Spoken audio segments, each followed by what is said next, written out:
시청자, 오늘 1월 23 내란 사건에 대한 법원의 첫 판단이 내려진다.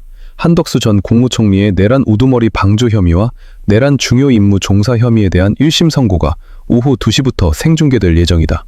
최근 한덕수 전 총리가 호텔에 가거나 식사를 하는 모습이 공개되기도 했는데 특검은 한덕수 전 총리에게 징역 15년을 구형한 상태다.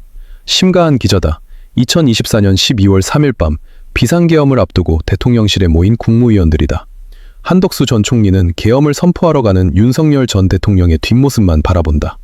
특검은 한덕수 전 총리가 계엄의 적법성을 갖춰주기 위해 형식적으로 국무회의를 소집한 것으로 보고 내란 방조 혐의로 재판에 넘겼다. 재판부는 내란 중요 임무 종사 혐의까지 담아 공소장을 변경해달라고 특검에 요구했다. 변경 형태는 추가적 선택적 병합의 형태로 공소사실을 병합할 것을 요구한다. 한덕수 전 총리에 대한 선고는 비상이 내란인지에 대한 법원의 첫 판단이다. 특검은 징역 15년을 구형했다. 내란 사태를 막을 수 있는 사실상 유일한 사람이었음에도 국민 전체의 봉사자로서의 의무를 저버렸다는 취지다. 실형이 선고되면 불구속 상태인 한덕수 전 총리는 법정 구속된다. 윤석열 전 대통령에 대해 사형이 구형된 다음 날 한덕수 전 총리가 배우자와 호텔에 가거나 돈가스를 먹으러 가는 모습이 공개되기도 했다. 정말로 세상 걱정 하나 없는 표정이란 말이 이런 때 쓰이는 모양이다. 앞서 재판장은 계엄을 말렸다는 한덕수 전 총리에게 어떤 역할을 했는지 추궁했다. 한덕수 전 총리는 좀 빨리 할 수 있었으면 좋았겠는데 결국 자신이 못했다고 말했다. 재판장은 안 됐다는 표현은 무엇인가를 하려 했는데 못했다는 뜻이라며 무엇을 했는지 물었고 계엄에 반대한다고 하자 왜 더 일찍 윤석열에게 말하지 않았느냐고 지적했다. 한덕수 전 총리는 국민들의 비상계엄에 대한 트라우마와 인권 문제를 들어 절대로 있어서는 안 된다고 생각한다고 말했다. 재판장은 그 생각을 왜 계엄 전에 말하지 않았느냐고 재차 물었다.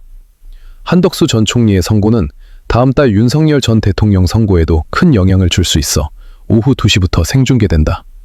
이어서 대담에서는 한덕수 전 총리 선고를 오후 2시에 한다고 언급했다. 이전에 백대현 부장판사가 예상을 깨는 선고로 사람들을 놀라게 했던 점을 거론하며 이번 재판부가 특검의 징역 15년 구형을 어떻게 판단할지 궁금하다고 했다. 그럼에도 한덕수 전 총리는 여유로운 모습으로 비쳤고 조성호텔 피트니스 센터에서 앉아 휴대전화를 보는 장면이 찍혔다. 1월 14일 오후 웨스틴 조선에서 촬영된 것으로 언급됐고 배우자와 함께 돈가스집을 찾았다는 사진도 돌았다. 이런 장면들이 사람들로 하여금 여러 생각을 하게 만든다고 했다.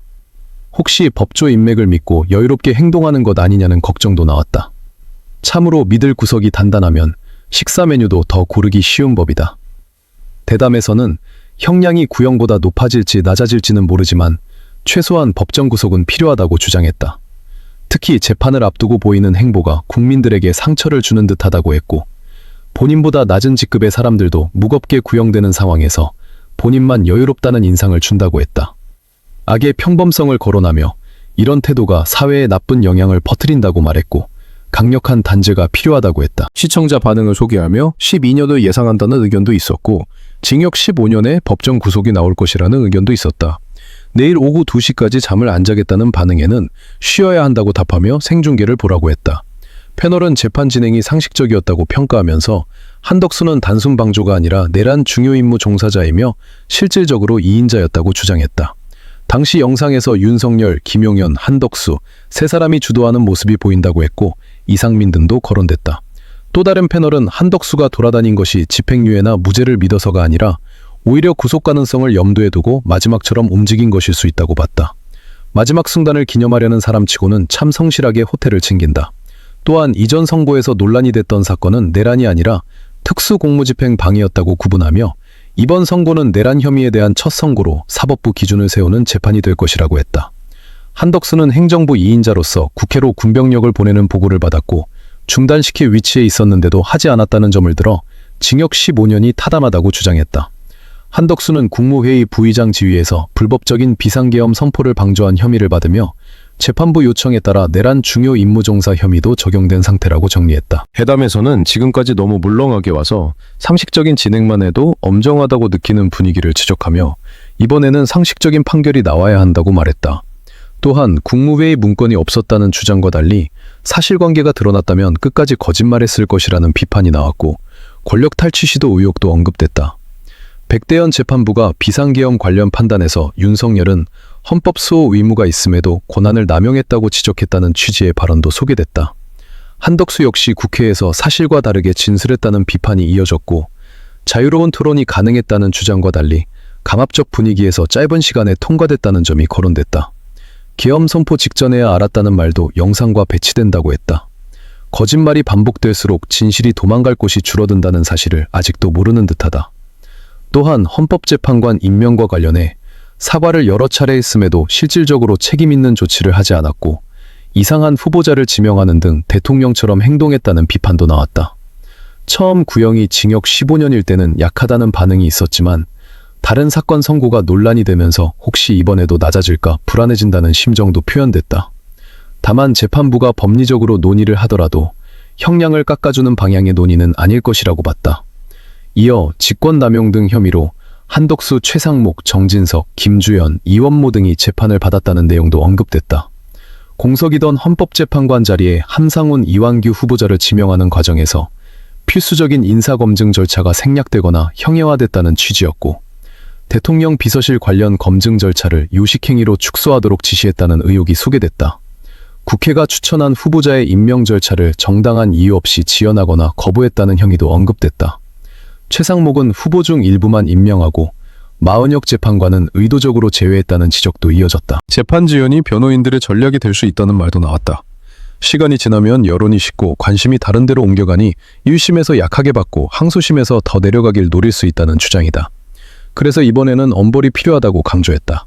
내란은 초범 논리가 있을 수 없다는 말도 나왔고 한덕수는 내란 중요 임무 종사자로서 우두머리 방조에 그치지 않는다고 했다. 한덕수 선고 D-1로 소개하며 근황 논란을 다시 정리했다.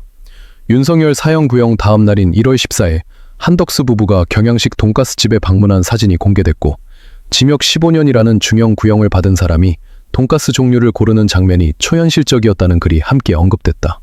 또 같은 날 서울의 특급 호텔 로비 소파에서 휴대전화를 보는 모습이 전해졌고 다소 여유로워 보인다는 반응이 나왔다. 어떤 패널은 한덕수가 수영도 했다는 제보를 언급하며 호텔을 상당히 사랑한다고 말했다. 총리 퇴임 후 무역협회장을 했고 삼성동의 호텔 시설을 장기간 이용했다는 이야기와 함께 보증금과 월 이용료가 비싸다는 말도 나왔다. 특혜처럼 비쳤다는 반응도 덧붙였다.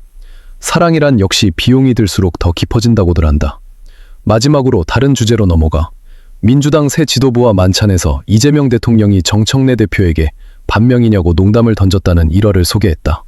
정청래 대표는 우리는 모두 친명이고 친청, 즉 청와대라고 응수했다고 전해졌다.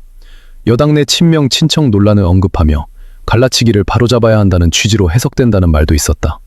단순 농담이 아니라 속뜻이 있을 수 있다는 해석도 나왔다. 한 패널은 당내 구도는 주식회사 친명 아래 자회사로 친청이 있는 구조라고 표현하며 모회사를 자회사가 앞설 수 없다고 말했다. 또 지도부와 대통령실의 조율이 필요했지만 시간이 지나며 소통이 늘었고 분위기가 좋아졌다는 전언도 소개했다. 끝으로 친청 발언은 조심해야 한다는 말로 마무리했다. 여러분들 이 사안을 어떻게 생각하십니까? 여러분들의 견해를 댓글로 많이 남겨주시기 바랍니다. 감사합니다.